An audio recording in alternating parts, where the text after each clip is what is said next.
Haryana SIR का काम पूरा हो चुका है। आंकड़ों पर सीईओ ए श्रीनिवास की ओर से प्रेस कॉन्फ्रेंस की जा रही है। क्या कुछ वो जानकारी दे रहे हैं, आपको सुनवाते हैं।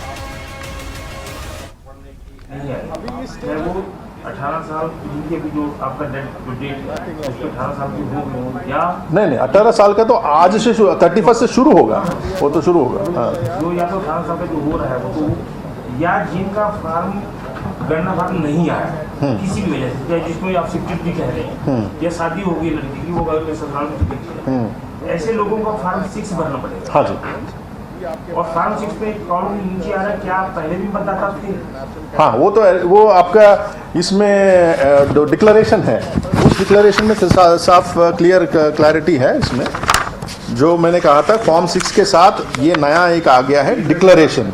तो declaration form along with form 6 and form 8 ये डिक्लेरेशन देना पड़ेगा। ये डिक्लेरेशन ऑलमोस्ट सेम जैसे एन्यूमरेशन फॉर्म में है, वही वाली फॉर्मेट है, जिसमें आप ऐसा details of the इलेक्टर in the last electoral roll, नहीं तो आपका खुद का नहीं है तो आपका रिलेटिव का, ये सेम अपने को फार्म 6 भी ऑनलाइन भी भर सकते हैं। भर सकते हैं। पहले वो ये प्रवेश सुविधा नहीं, पहले भी सुविधा थी। जब ऐसा कर रहे थे नहीं वो तो नहीं, फॉर्म 6 इसलिए नहीं था, वो form 6 claim and objection stage में ही शुरू होगा, नॉट कि एन्यूमरेशन फेज। एन्यूमरेशन फेज आपको क्लैरिटी ये होनी चाहिए, वो उसी का लिस्ट बनाया हमने जो ऑलरेडी लिस्ट में है। सर एनसीआर एरिया में जो नंबर है, जो आपने नंबर दिया है, ये ज़्यादा है काफ़ी, और इसका आपको क्या रीज़न लगता है? मतलब इसमें परसेंटेज ज़्यादा है? अर्बनाइजेशन है ना। जैसे फॉर एग्जांपल मैंने एक गांव में क्यों नहीं हो रहा है, गांव में मैं जहाँ हूँ मैं वहाँ हूँ, मैं हो सकता है मैं गांव से शिफ्ट करके कहीं और शहर में चले जाता हूँ। ओके, वो परसेंटेज जो है बहुत कम है मूवमेंट।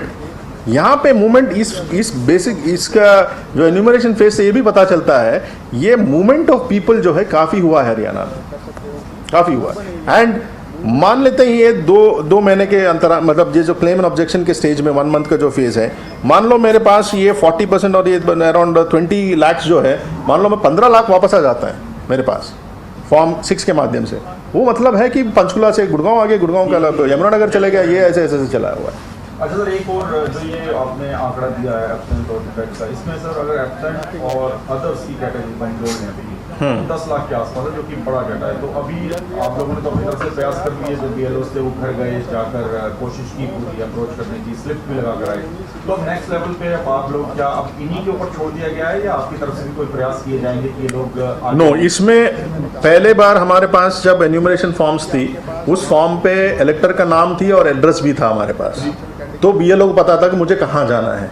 अब इस वाले में BLO को पता नहीं मुझे कहाँ जाना है, वो अभी इलेक्टर के ऊपर बेस होगा कि मेरा नाम छूट गया है क्योंकि उस वाले ASDD में आ गया है, ना कि ड्राफ्ट रोल में।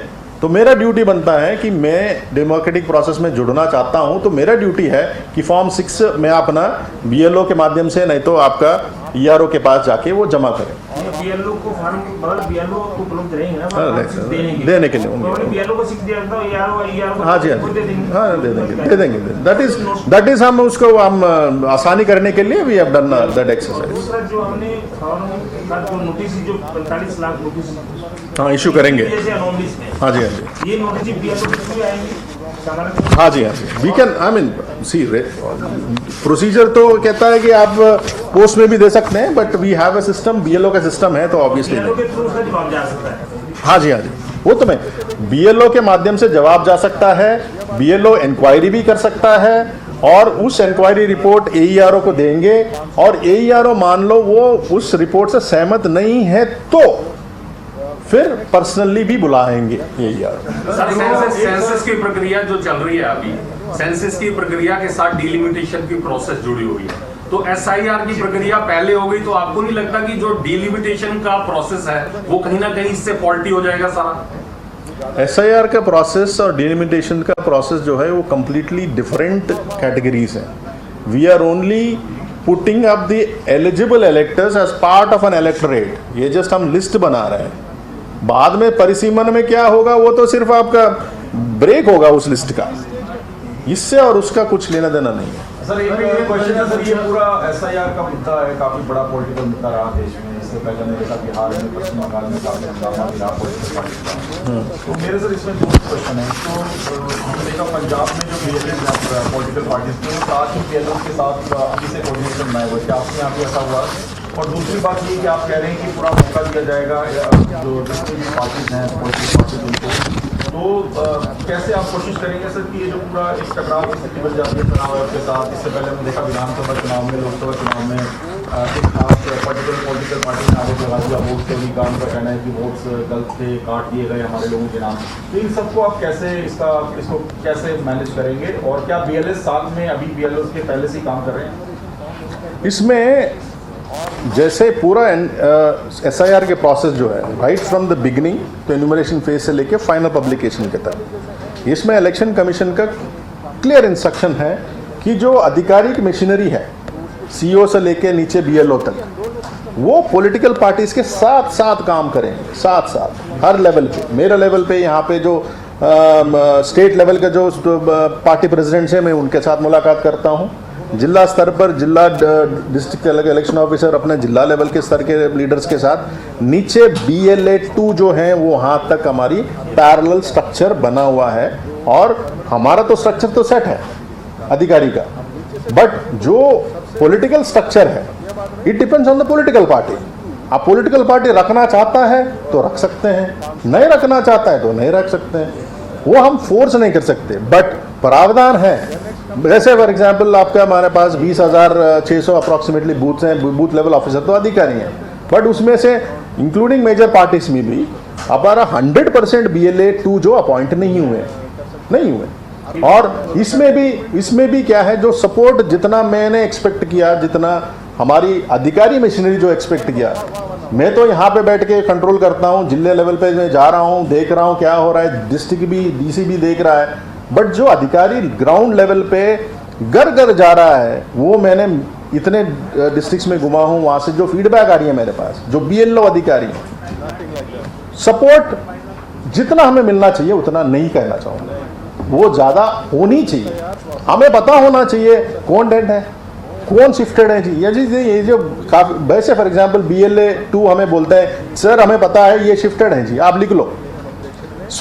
ये जो प्रोसेस जो की बात कर रहा हूँ वो तो पॉलिटिकल पार्टी होना चाहिए। इसके अलावा जो ASDD कैटेगरी का जो मैंने बताई थी, जो हमने डिसाइड हुई थी, ये आर्बिट्रली डिसाइड नहीं हुआ। इलेक्शन कमीशन ने प्रोसीजर बनाया उसका, उस प्रोसीजर को डबल क्रॉस चेक किया हमने इस 10 दिन में। क्या प्रोसीजर था? ASDD बनने से पहले, आप लिस्ट अपलोड करने से पहले BLA BLO पॉलिटिकल पार्टीज के साथ मीटिंग करेंगे, उसका मिनट्स बनेगा, उसका फोटोग्राफी होगी, उस चीज का मिनट्स फोटोग्राफी इसका अपलोड करेंगे वेबसाइट पे, ECI नेट पे अपलोड होगा, तभी सिस्टम एक्सेप्ट करेगा कि आपने काम ठीक किया है। अदरवाइज ये नहीं हुआ। Without the intervention of the political parties हमने ASDD लिस्ट हमने नहीं बनाया।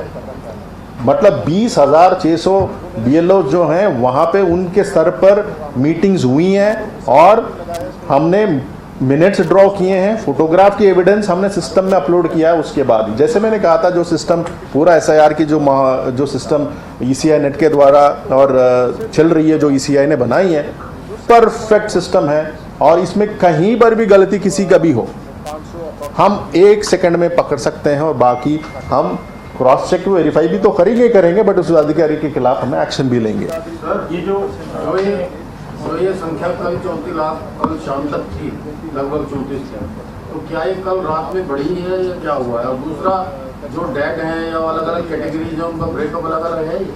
ये तो मैंने आपको इसमें आई थिंक आपने थोड़ा सा लेट ज्वाइन किया होगा प्रेस कॉन्फ्रेंस में, मैंने पूरा आपको दिया, आपको थिंक आपको फोटोकॉपी दे देंगे, मेरा सवाल ये दे देंगे आपको। आपने बनाया नहीं है ASDD का दे दें। एक सवाल ये था, एक मिनट, जो आपके BLOs हैं, एक घर में वाली 6 वोट है, वो BLO 3 BLO के पास वो वोट हैं। हाँ, ऐसा क्यों हो रहा है? ऐसा इसलिए हो रहा है, मैं बताता हूँ। 8 बजे और 11 रात में 9 बजे, तो इनकी टाइमिंग सेट नहीं करी? हाँ जी। अब इसके लिए सबसे बढ़िया आंसर ये है कि SIR प्रोसेस जो है इसीलिए हो रहा है। इसी सुन लीजिए, you have to wait to answer, you have to respect the other person also. अब ये एसआईआर प्रोसेस क्यों हो रहा है? जो मिस्टेक्स हैं इलेक्टोरल रोल में, इसको हम रेक्टिफाई कर रहे हैं। जिसके पास नाम गलत है, जिसके पास फोटोग्राफ गलत है, किसी का मेरे घर में 5 लोग हैं, मेरा बूथ यहाँ है 145 में है, मेरा ब्रदर का बूथ 146 में है, कैसे बन गया जो भी है, वो हम पास्ट में नहीं जा रहे हैं। हम आज के डेट में मैं ये मान के जा रहे हैं कि इसमें चेंजेस की ज़रूरत है। हर 20 साल में ये करने का प्रोसेस है। 2002 में हुई थी, उसके बाद अब हो रही है। तो इसमें ज़रूर एक घर में आपके जो एड्रेस पे बनी है एन्यूमरेशन फॉर्म, वो उसी एड्रेस पे जाएगा। वो सर बूथ चेंज करवा सकते हैं फिर इस प्रोसेस में? है इस ब्रूस सीरियलाइजेशन करके ये होता है। इस प्रोसेस जो है आपका रैशनलाइजेशन सीरियलाइजेशन चल रही है, ठीक है। उसके प्रोसेस में आपका ये भी चेंज होगा, सो दैट एक फैमिली एक ही बूथ पे रहे, स्प्लिट ना हो।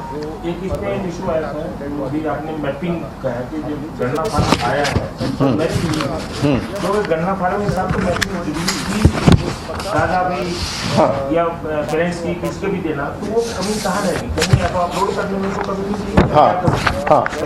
हाँ, इसमें मैं बताना चाहूँगा, अच्छा प्रश्न है। जो एन्यूमरेशन फॉर्म है, ये जो एन्यूमरेशन फॉर्म सभी इलेक्टर के पास पहुँची है, हमारी इंस्ट्रक्शन ये है कि एन्यूमरेशन फॉर्म साइन करके वापस दे देंगे, बिना आपको कुछ भी किए हुए हम डाल देंगे उसके अंदर। हमारी इंस्ट्रक्शन वेरी क्लियर है। आप अपने खुद का जो इसमें क्या कहना चाहूँगा कि आप इंटरप्रेट मत कीजिए। मेरा सिग्नेचर है, मैंने अपना पास इलेक्टर का डिटेल नहीं भरा है, मैंने अपना सिर्फ साइन कर दिया है। मेरा फादर का नाम और मदर का नाम डिटेल दे दिया, नहीं भी दिया साइन करके दे दी बीएलओ को। आप इसको इंश्योर करेंगे कि ड्राफ्ट रोल में उनका नाम होगा। जो आपके पास डाउट होगी वो है कि नहीं है, वो क्लेम ऑन ऑब्जेक्शन फेज में नोटिस देके करिए आपका। तो फर्स्ट फेज में है कि हमारी जो प्रेशर है इलेक्टर के ऊपर नहीं डाला है कि आप ये भी डॉक्यूमेंट दे दो जी, वो भी दे दो जी, हमें क्या करना है। अब ऑलरेडी इलेक्टर मैप हो गया, हमें कुछ लेना देना नहीं। इसीलिए एन्यूमरेशन फेज में हमने कोई भी ऐसे डॉक्यूमेंट नहीं मांगा इलेक्टर से।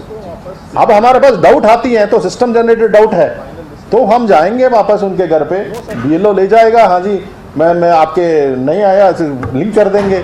आपका कोई अनोमली निकली आई है आपके एज में, डेट, इसमें हमें इंस्ट्रक्शन हमें बीएलओ को दे दिया। जैसे आप कह रहे थे कि बीएलओ के माध्यम से भी हो सकता है वो डेट ऑफ बर्थ दे दें, डेट ऑफ बर्थ सर्टिफिकेट आ गया, वो फॉर्म 6 जो भी है वो एनोमली के बेसिस कर लिया, और ऑब्वियसली सर्टिफिकेट डॉक्यूमेंटेशन है, तो आपका ईआरओ जो है उसका रिपोर्ट मानेंगे और आगे बढ़ेंगे। एक विषय और आया था, पॉलिटिकल पार्टी ने भी शायद आपको लिख के दिया है, कांग्रेस ने भी लिख के दिया है, बीजेपी ने शायद लिख के दिया, मुझे मालूम नहीं, बीजेपी के प्रेसिडेंट से बात की प्रेस कॉन्फ्रेंस 2002 की वोटर लिस्ट थी जो उस वक्त हमारी, वो पूरी की पूरी अपलोड नहीं, कुछ क्षेत्रों सब करनी है। उसमें एक ही पोलिंग स्टेशन है। हाँ जी, हाँ।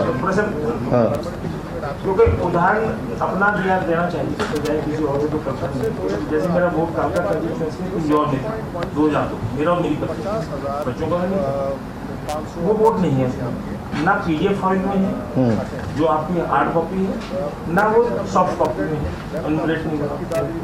मुझे अपने पिताजी का नाम देना पड़ा काम से, तब मेरा मैपिंग हुआ। ये कभी एक पॉइंट। दूसरा, कुछ का नाम पीडीएफ फाइल में है, लेकिन जब उसको सर्च करने के नाम डाल के एडमिट डाल के, तो वो वहाँ से उठा नहीं रहा है। एक इसे नेट में प्रॉब्लम ये थी, अभी पता नहीं आपका कार्य नहीं, हमारे पास तो ये जो काम है, जो प्रैक्टिकल बता रहा हूं, ये प्रैक्टिकल चीज़ हमें पता है। नॉट नाउ, बिफोर 6 मंथ्स हमारे काम ईसीआई के द्वारा हमने किया 6 महीने पहले। इसमें 2002 में हमारे पास जो डेटा थी वो डिजिटल फॉर्म में नहीं थी हमारे पास, कहीं पर भी देश में डिजिटल फॉर्म में नहीं है, वो हमारे पास हार्ड कॉपी फॉर्मेट में थी। और पूरा डिस्ट्रिक्ट्स में, पूरा स्टेट में ऐसे कुछ पोलिंग बूथ अभी भी बकाया था, स्पेशली आई थिंक सोनीपत में शायद, हाँ, उसमें वो लिस्ट भी नहीं, हार्ड कॉपी भी नहीं मिल रही थी हमारे पास। फिर इलेक्शन कमीशन से बात, हरियाणा